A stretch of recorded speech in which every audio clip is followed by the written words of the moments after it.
Hello and welcome to our tutorial. So in this tutorial we're going to have a look at taking a motion capture file, a BVH file, like the one that we recorded last week with our motion capture suit, and applying that to a simple 3D character like the one we have here. And this is the character we were working on with our sprite game, our 2D sprite. So let's have a look at what we would do with this character here. So we're going to import a BVH file. Now the one I'm going to use is from this website here. So I'm not actually using the one we recorded. Maybe we'll do that in class tomorrow. So this is a kind of a repository of, you can see it's 2010, so it's like way old. Yeah, so this is just full of BVH files. So I just downloaded this top one here. I got a zip file, and then from that I'm going to import there's a whole host of files in it. So I'm going to go File, Import BVH Motion Capture. This is it here this is the one I've chosen. It's somebody kind of walking up a flight of stairs.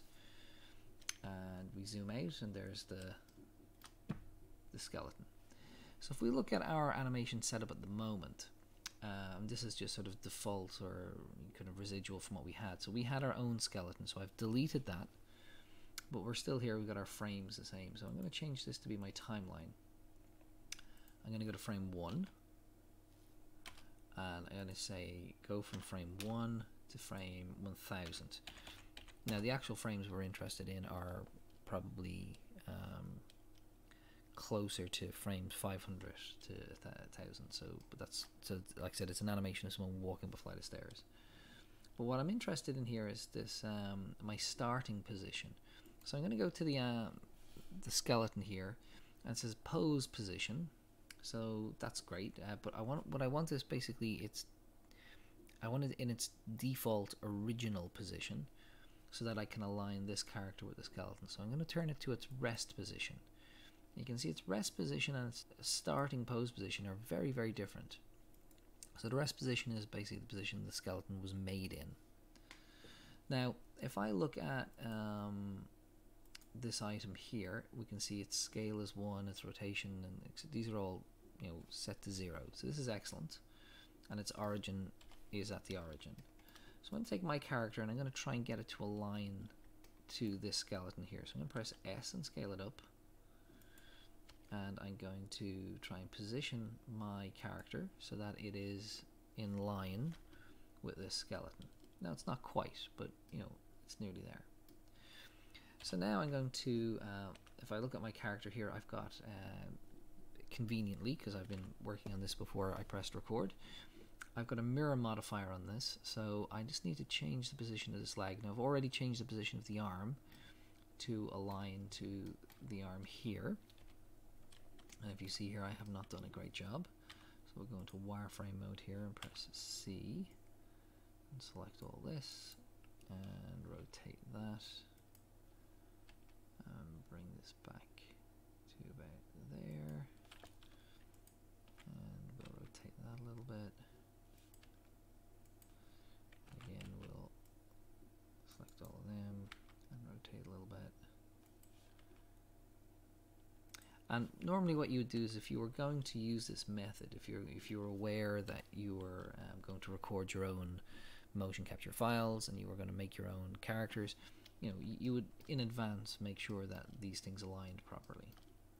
So we're going to get some deformation here in the kind of the legs, because they're just not, this skeleton and this character is quite chubby compared to this skeleton. So I'm going to get some anomalies when I try to align the legs, but we won't worry about it too much. We're just looking at the principle of this more than anything else. So I'm going to just try and position myself as best I can.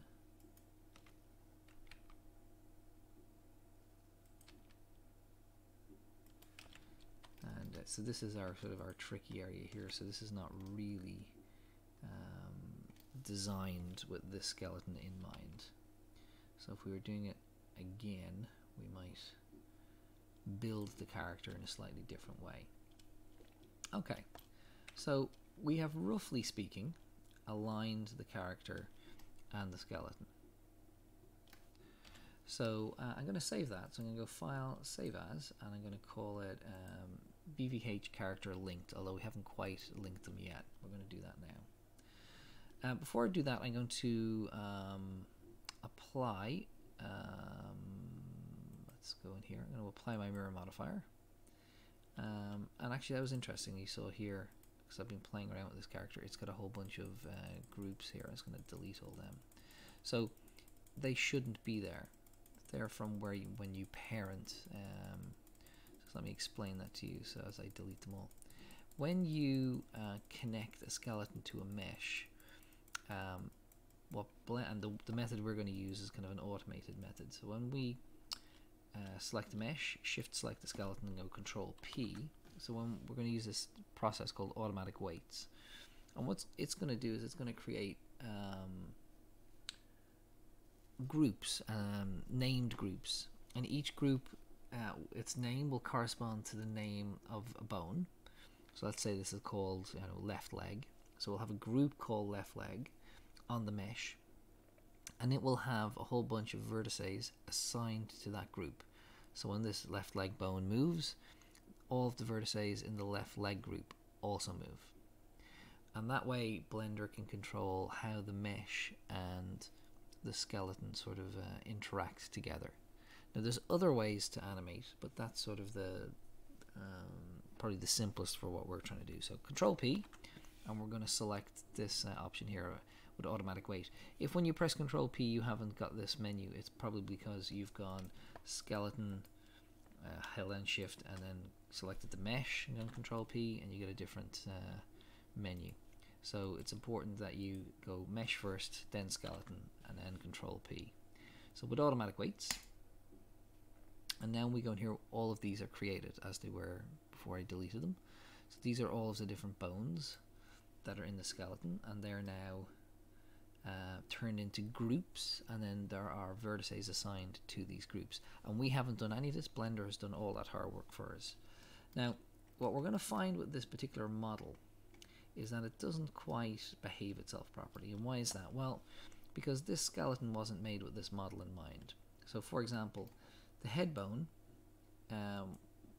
this one, top one here, it's going to move the head, but it doesn't quite know what this tube is, or that tube is. So when we start actually moving this, we'll find that they'll probably not behave in a logical way. So we may end up having to delete part of them, or as I said, if we were building our own, doing our own system, we would just have a different skeleton that we'd use. The other thing we can do is we can go into the objects, these groups, and then we can assign vertices to them. So we could go in and tweak this as well. So depending on how much time you have, you'll get better results if you start from scratch. If you are in a hurry, you can just kind of tweak the groups and get probably not a perfect outcome, but a better outcome than what we'll get now when we press play. So I'm going to go back to the skeleton, and I'm going to turn it off rest position and go back to pose position. And we should notice that the character has sort of jumped to attention and is following the skeleton. And this is a good sign. So now we'll save that again, and we'll press play. And what we can see here is, and it's not a perfect alignment, but we can see that the character or the skeleton and the mesh are now kind of moving in tandem. Now again, the character skeleton wasn't made with this character in mind or this mesh in mind, so we've got some collision here with the legs. We've got this these tubes poking out because it's not quite sure how to connect them, so I might delete them. And we've got some intersection here at the arms. So I'm going to pause it there. I'm going to try and jump ahead to frame, say 500. And in this frame here, we can see the character trying to walk up a ladder. And again, we've got kind of intersection with the legs.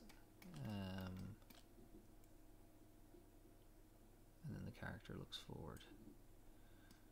Okay, so that's not too bad at all in terms of just methodology. So we haven't got a perfect result. So I'm going to take my character here and go into edit mode. I'm going to select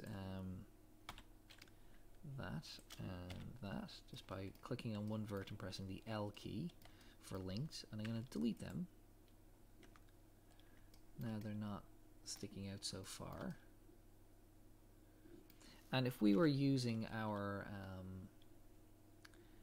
camera here to record the animation or to show us what's going on, so it's going to rotate this and look through the camera. So we need to zoom out and go G.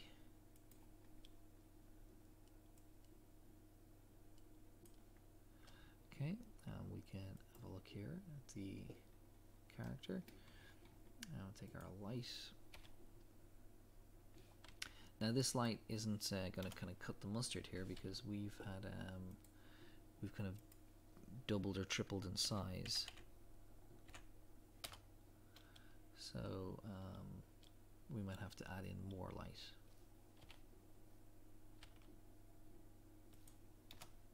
But we get the idea. So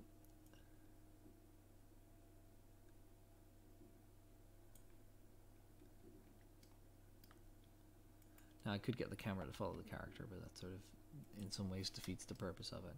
So I'm going to save this here, and we're going to have a little play with this in class. I'm going to have a look and see if we can download and import some characters and get those characters to connect with some motion capture files, and see if we can get any decent animated results. So I'm going to stop this tutorial here, and then this is kind of what we're going to explore in class. Okay, thank you.